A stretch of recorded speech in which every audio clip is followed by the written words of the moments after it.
Hello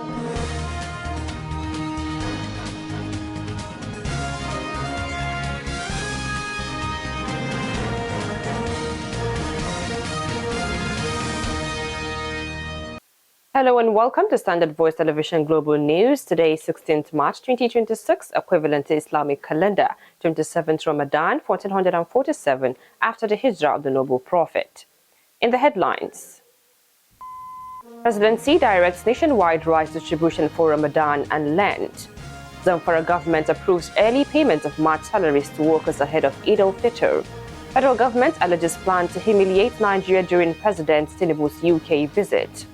On the international news, Kenyan authorities confirm severe flooding kills 66 in Nairobi.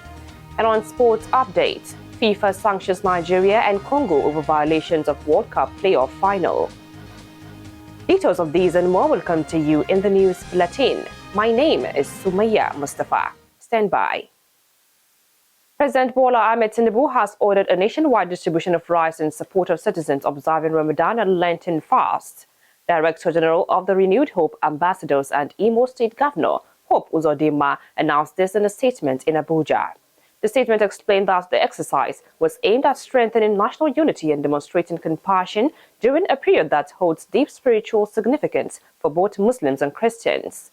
Uzodinma also noted that the initiative demonstrated the President's commitment to unity and compassion, adding that the distribution will cover both Christian and Muslim communities. Moving on, the Socio-Economic Rights and Accountability Project, SERAP, has demanded a probe into the alleged expenditure of about 5.9 billion naira on the rebranding of Nigerian National Petroleum Corporation into the Nigerian National Petroleum Company Limited, NNPCL. SERAP Deputy Director Kolawole Oluwadare, in an open letter, said there should be full transparency regarding the reported spending. The group also called on Bola Ahmed Tinubu to direct the Attorney General of the Federation and Minister of Justice Lateef Fagbemi alongside anti-corruption agencies to probe the expenditure. It also asked the President to mandate the Economic and Financial Crimes Commission (EFCC) and the Independent Corrupt Practices and Other Related Offences Commission (ICPC) to identify officials who approved the payment and the contractors who received the funds. The organization called on the anti-corruption agencies to analyze the procurement process for the project to determine whether it's complied with existing financial regulations and procurement laws.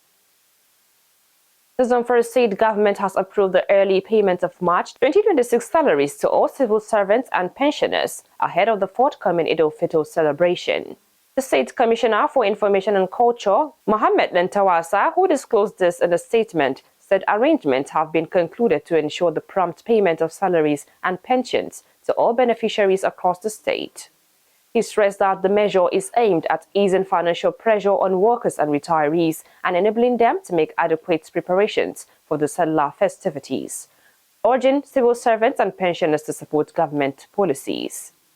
Governor Dauda Lawal reiterated his commitment to the welfare of civil servants and pensioners and assured that his government will continue to prioritize policies that improve the well-being of workers and retirees. It was gathered that the Kano and Kogi state government, among others, had also approved early payment of salaries to civil servants ahead of the Eid al-Fitr celebration. Still in the news, a chieftain of the African Democratic Congress ADC, Dele Momodu, says an opposition alliance presenting Atiku Abubakar alongside a southern political figure could unseat President Bola Ahmed Tinubu in the upcoming 2027 general elections. He made the assertion during an appearance on one of the national television programs and contended that a coalition ticket comprising Atiku and a southern politician such as Peter Obi or Rotimi Amechi could considerably weaken the ruling party's prospects in the next election. Momodu also stated that Atiku's enduring political aspiration and experience render him a formidable candidate should he become the opposition's nominee. The APC chieftain emphasized that the former vice president's political framework and determination makes him a formidable opponent. He noted that the increasing trend of defections from the People's Democratic Party (PDP) to the All Progressives Congress (APC) since Tinubu took office possesses a significant threat to Nigeria's democracy. A Kaduna-based Islamic cleric, Sanusi Khalil, has claimed that the All Progressives Congress (APC) is planning to spend 500 billion naira to mobilize Northern Islamic scholars and traditional rulers to support the ruling party ahead of the 2027 general elections. He made the allegation in a video circulated by Svtv News, saying he was personally approached to join the initiative but rejected the proposal.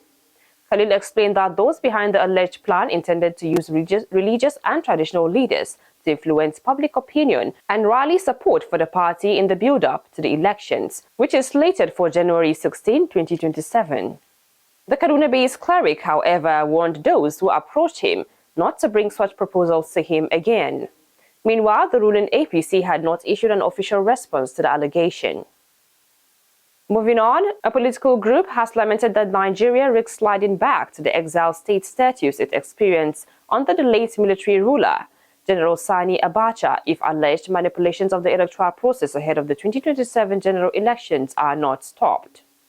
The leader of the Movement for Credible Elections, Pat Utomi, who made the assertion at a media conference held at a center for Values and Leadership in Lagos, expressed worry over attempts to manipulate the Electoral Act and undermine the credibility of the 2027 electoral process.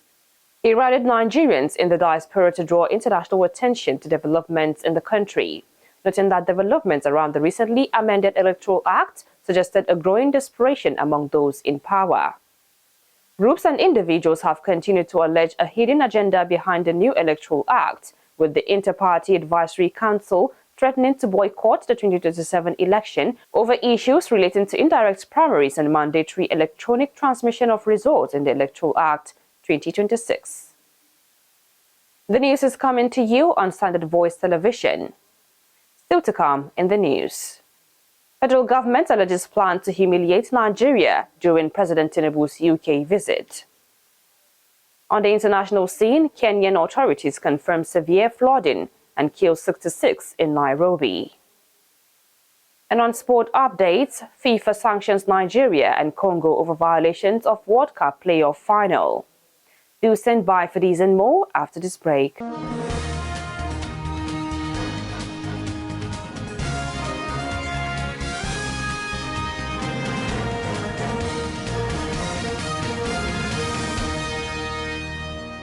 Welcome back from that short break, and now the news continues. The federal government has discovered plans by a mining company, Jupiter Limited, to launch a campaign of calumny against Nigeria during President Bola Ahmed Tinubu's visit to the United Kingdom over revoked mineral licenses. The Ministry of Solid Minerals Development said the alleged move was targeted at discrediting the federal government's reforms in the mining sector and misleading the international community about the circumstances surrounding the revocation of certain mineral licenses. Special Assistant on Media to the Minister of Solid Minerals Development, Segun Tomori, in a statement, explained that the ministry insisted that allegations that Nigeria seized a British lithium project on the armed guard were false. The statement added that the company and its associates were allegedly preparing to circulate a misleading report about the Nigerian mining sector to discredit the government's ongoing reforms.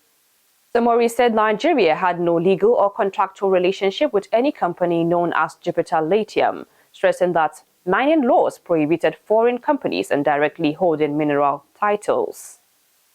Still in the news, the National Board for Technical Education, NBTE, has faulted some polytechnics and other tertiary institutions for delays in the mobilization of graduates for the National Youth Service Corps, NYSC.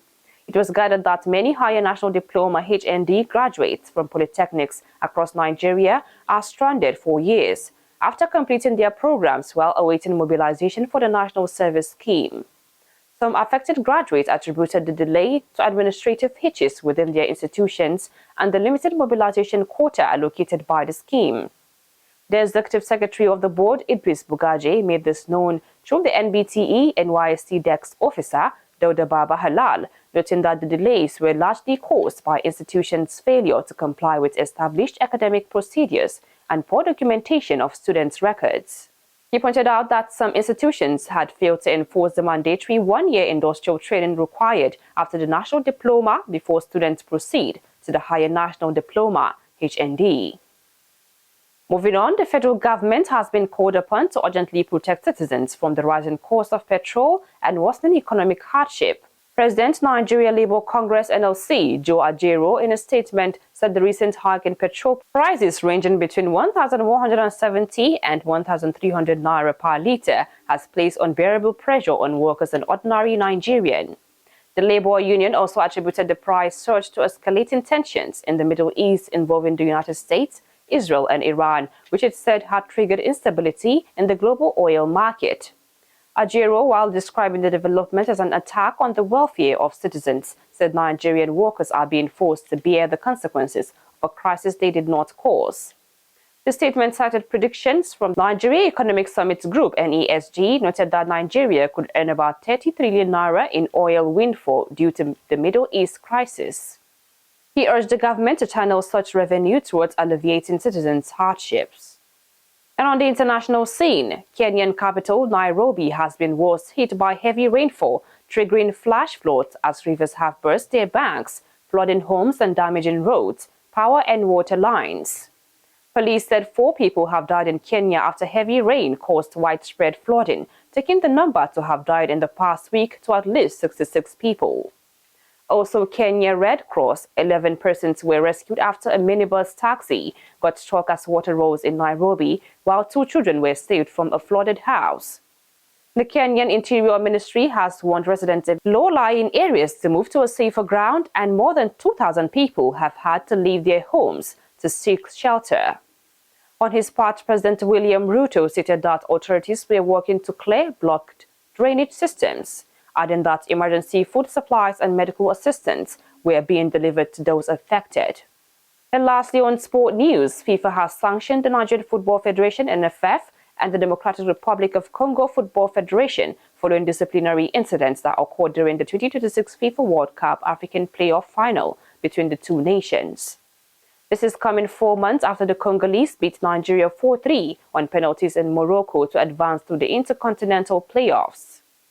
According to FIFA's latest disciplinary overview released for the World Cup qualifiers, both the NFF and the Congolese FA were found guilty of separate infractions during the match played on November 16, 2025. FIFA stated that Nigeria was penalized for a breach relating to order and security at matches involving the throwing of objects by spectators, and the NFF was fined 1,000 Swiss francs. On their part, the Congo received a sanction after supporters were found to have used laser pointers or similar electronic devices during the match, leading FIFA to impose a 5,000 Swiss francs fine on the Congolese body. Finally on the news, here is a recap of the top stories again.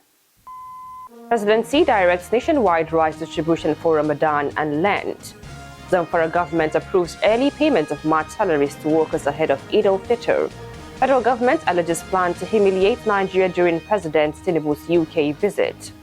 On the international news, Kenyan authorities confirm severe flooding kills 66 in Nairobi. And on sports update, FIFA sanctions Nigeria and Congo over violations of World Cup playoff final.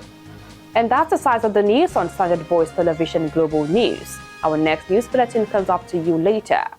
On behalf of the news editor, Ilya Adamuauta, and the production crew, I am Sumaya Mustafa. Thank you for watching.